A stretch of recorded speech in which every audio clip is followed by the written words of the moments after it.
dude. I love the way you made the truck sound at the end. I know. I did. Hey, people, we're here with Nat Janoff, who is one of your jazz, really, really heavy-hitting players. You got to check him out on YouTube, and you can see. And he also obviously plays all kinds of style, but he's really an amazing player. And what I wanted to ask you, Nat, is just please tell me. When you remember from when you first started, I want to know what made you get into it? What did you see to get into it? Right. To get into it, and I want to know what was your first guitar you got? Like, how'd you get it? Sure. Everything. So, tell me. Well, I you know what's funny was I got into guitar through when I was in third grade. I started piano. You know, my mother played piano. She's like, "Why don't you play piano?" And I did that, and then I got into bass guitar, and then all of a sudden, at some point, I guess this was when MTV was getting bigger, and I saw "So This Is Love," this song by Van Halen, this live tune. And I was hearing Eddie Van Halen, and I thought, that's what I want to do. That's the sound. I don't know, the sound I heard, made me say, yes, I want to do that. So, we went to I think it was some store in Willowbrook Mall. Harmony Hut. Harmony, was that it? That's right. That's how long we've been in this business, my friend. Yeah, Harmony Hut. And I'll never forget it. I got it was a Hondo, Yes. Explorer. It had a spider web. Paint job was hilarious. And I got that, and I'll never forget. You know what's funny? My dad got my brother a guitar. He played for a little while. You know what's funny? I had a bass amp, and I thought, I'll use the bass amp. But when I heard my brother had this amp with distortion, I'm like, oh God, I made a mistake. So I said, hey Pop, can I go back and get an amp or something? Or maybe at this point, after my brother did this for a week or two, and then that was the end. I took his guitar, but he's a great guy. So that was the beginning. I forget the amp. I don't even know what it was, but I loved, just loved rock and roll, and I loved. Maybe at that point I was just loving improvisation, or there's something about, I love Van Halen songs, and I am a big fan of songs and bands and singers, but that was the portal to get into playing in a pretty serious way was Eddie, and then I started to read Guitar Player magazine, and that's how I learned about a lot of other people that I came to like, and other styles, and it was great. I got a lot from that magazine, and then what's funny is I tried to get bootlegs of Van Halen, because I love the live. Versions. I just love the sound, So that was the beginning. That's what kind of got. What's weird is I didn't sit down and copy really his stuff. I kind of played with it, or I don't. What's weird? I never spent a lot of time copying things note for note, which probably would have been good if I did, but for some reason, I don't know, I have a funny history of how I learn things, and why I know what I know, but It's probably why you improvise, because you're doing it your way. I don't know, I guess, or maybe what's weird is I kind of at this point I had gotten some really good teachers, and I kind of knew I guess I kind of learned the theory behind stuff. Okay. Yeah. Well, when did you decide that you really take it to the next level, as far as very seriously and really say I want to be a musician my whole life? I guess when I was 16, so the Van Halen stuff maybe was a year or two before that. Maybe I think, and then I maybe when I remember being 16 and having at this point I had two teachers who were great. Wow. Okay. that I really liked, and then I started to practice a lot. I remember coming home and just working on the things, some of what I felt was really important that he was giving me, and just kind of I was just trying to play with people in high school. At that point there were no programs of any kind to organize yourself. This was back you just have to find somebody to play with, and just kind of do it all yourself, which I think ultimately in the end any successful band does that. They're their own business almost. And then through reading like Guitar Player magazine, I found out about these other guitarists that my favorite guitar players liked. So Eddie Van Halen would talk about Alan Holdsworth, or I would go to the 55 bar. Now I was a little older. I could drive.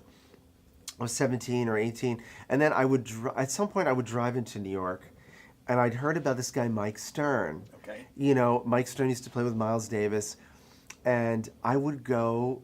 The 55 bar is a bar on Christopher Street in New York, and what's interesting is you could go in, and if you sit at a table, I think you could be underage as long as you sit at the table. You can't sit at the bar, right?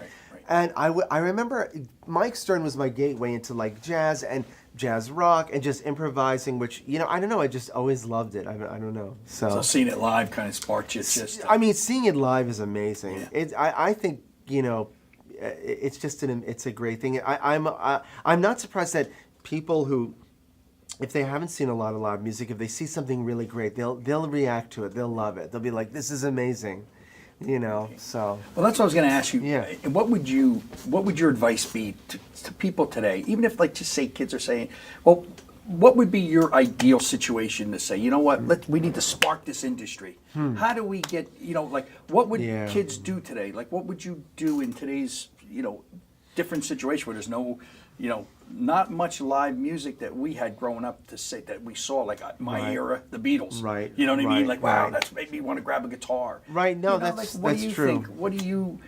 Is there any advice you can have to kids today if the kids are thinking of an instrument? Like, what would you say might your advice for them to do? That's a great question, actually. I mean, YouTube is amazing. I mean, in the sense that everything exists there all at once.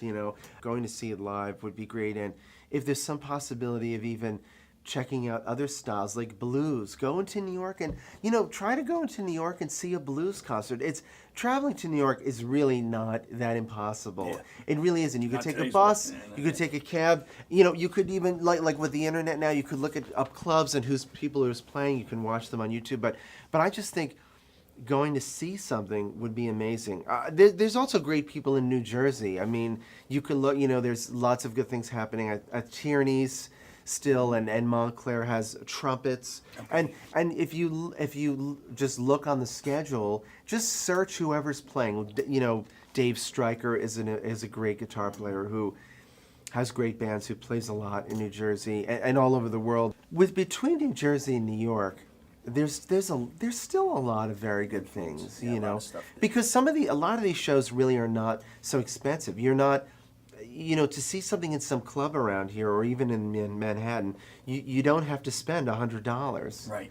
Now that I think of it, there's a place that has some great, say, jazz or funk stuff in West Orange called Papillons. That usually on Thursdays there's some cool stuff there. Oh, okay. But there is great music out in New Jersey.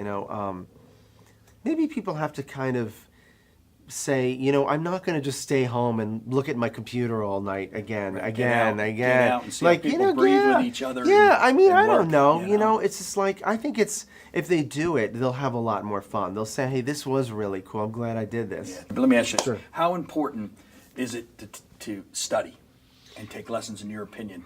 As a player like you are so accomplished and you love what you do, because it's obvious by how you're burning up the fingerboard. But how important could you stress that, or you feel in your heart? Finding someone to work with who you have a rapport with, you like their style, you like how they work with you, because it's literally someone cutting down or how would you say this, cutting through a lot of stuff, where you can save a lot of time, you can make very quick progress, and you can have a lot of fun. Having enthusiasm for it is the secret. I think people only get turned off. It's funny. It's like anything. You have some experience and maybe it turns you off, and it's you wrapping the experience up with being turned off by what you're doing. But that's not it. It's maybe that person just wasn't the right. Connect with you. Right. It'd be you just have to find someone you like to work with, and that can be great. I felt it was very helpful. Okay. Yeah. And would you say, I mean, I guess the nice thing about it, there's certain ways to practice correctly too. That's like you're saying, that Sure. speed up time. Sure, yeah, You know? it just- yeah, Like you it- can spin your wheels, not getting the right proper Exactly. avenue Yeah. or vehicle to Exactly. do it. If you can just be open to someone's help, you know, it can, you know, and we all have resistance to things, but if you can find someone who can help you move through that stuff, you can, you know, you can have a lot of fun, have great results, and maybe do things you never thought you could do. So, That's good.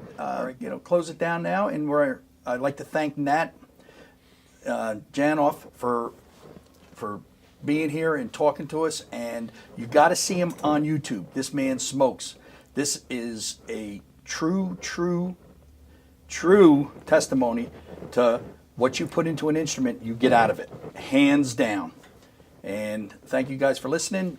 And this is from Encore Chat. Really put an effort in to learn an instrument. It's so important. Thanks again for lending an ear. Thanks for stopping in to Encore Chat. I'm Pete Schmiedhauser, that owns a small little store called Schmied's Music, 831 Route 10 East in the Pine Plaza Shopping Center in Whippany, New Jersey. Thanks, guys, and stay in touch to see more videos to come.